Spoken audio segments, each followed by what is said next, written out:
It's like walking through the sky where the stars come and go.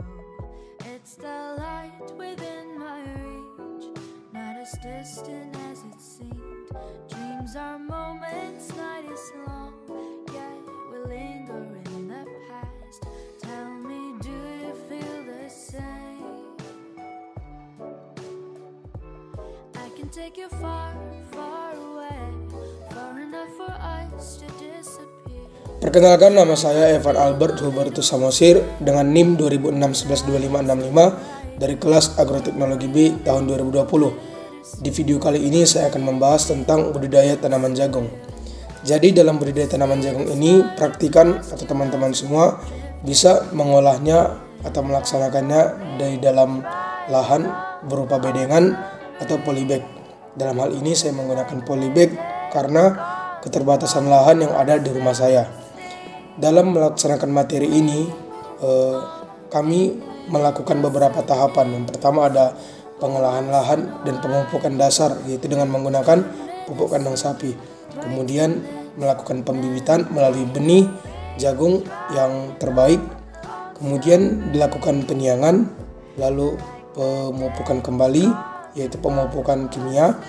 Selanjutnya pengamatan. Dan dalam sesuai dengan kelompok, saya melakukan tambahan kegiatan, yaitu penaungan melalui paranet yang saya berikan. Jadi dalam budidaya tanaman jagung ini memiliki alat dan bahan. Alat yang digunakan itu adalah polybag, tali, meteran, penyemprot air untuk penyiraman tanaman, kemudian paranet. Bahan yang saya gunakan yaitu benih jagung, pupuk kandang sapi, pupuk urea, pupuk TSP, dan pupuk KCL.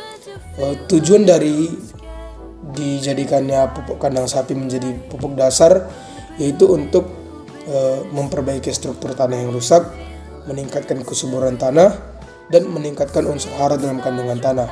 Kemudian setelah melakukan pengolahan tanah, memasukkan tanah ke dalam polybag, dilakukan pembibitan atau memasukkan benih jagung ke dalam polybag dengan cara melubangi sekitar 3 cm saja.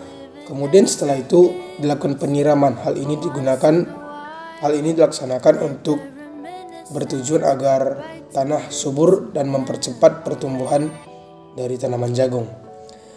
Selanjutnya setelah beberapa hari akan tumbuh batang yang kecil, bahkan daun dari tanaman jagung. Selanjutnya dalam hal itu tentu akan ada gulma-gulma yang ada di atas tanah di dalam polybag itu. Jadi sebaiknya kita melakukan penyiangan. Penyiangan ini digunakan untuk membersihkan tanaman dari gulma atau tanaman yang tidak kita harapkan tumbuh dalam polybag kita. Kemudian mengurangi persaingan penyerapan unsur hara yang ada dalam polybag atau dalam tanah. Kemudian setelah melakukan penyiangan, beberapa hari kemudian tanaman jagung akan semakin besar. Selanjutnya kegiatan yang kita lakukan yaitu pemupukan urea, TSP, dan KCL.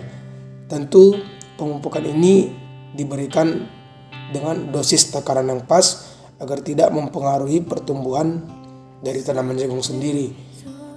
Selanjutnya yaitu diberikan penaungan. Nah, fungsi dari penaungan ini adalah untuk menghindari tanaman dari sengatan matahari langsung dan memelihara kelembapan tanah. Tapi dalam hal ini, melalui praktikum saya dapat menyimpulkan bahwa terdapat 8 polybag yang saya berikan naungan dan 8 tanpa saya beri naungan.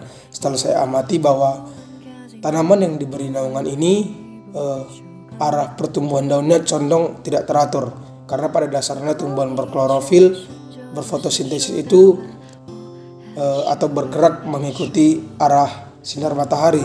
Sementara ketika diberi naungan, tentu cahaya yang mereka terima itu cahaya yang tanaman terima terbatas sehingga mereka tumbuh tidak teratur. Kemudian daunnya menguning dan bahkan ada yang sampai membusuk. Kemudian dibandingkan dengan 8 tanaman atau 8 polybag yang tanpa diberi penaungan ini cenderung tumbuh teratur. Rata-rata itu tumbuhnya ke atas daunnya dan batangnya bahkan lebih cepat dibanding tumbuhan atau tanaman jagung saya yang saya berikan naungan. Kemudian setelah dilakukan pemupukan dan naungan itu, tahap selanjutnya yang kita lakukan adalah pengamatan. Dalam pengamatan ini fungsinya adalah untuk kita mengetahui kondisi pertumbuhan, kualitas dan kuantitas pada tanaman yang kita amati, sehingga kita mengetahui apa-apa saja yang mempengaruhi pertumbuhannya, apa-apa saja yang mempercepat, apa-apa saja yang memperlambat pertumbuhannya. Bahkan kita mengamati lebar daun, banyak daun, dan tinggi tanaman yang kita amati. Mungkin dalam pembahasan ini saja yang dapat saya sampaikan, dan ini saja yang saya dapat melalui praktikum agroekologi ini. Kalaupun ada salah, saya minta maaf. Jika ada kekurangan, kritik dan saran dari teman-teman, dari penonton, bahkan dari kakak asisten praktikum saya, sangat saya butuhkan untuk tugas saya ke depannya dan untuk pengembangan diri saya ke depannya. Terima kasih.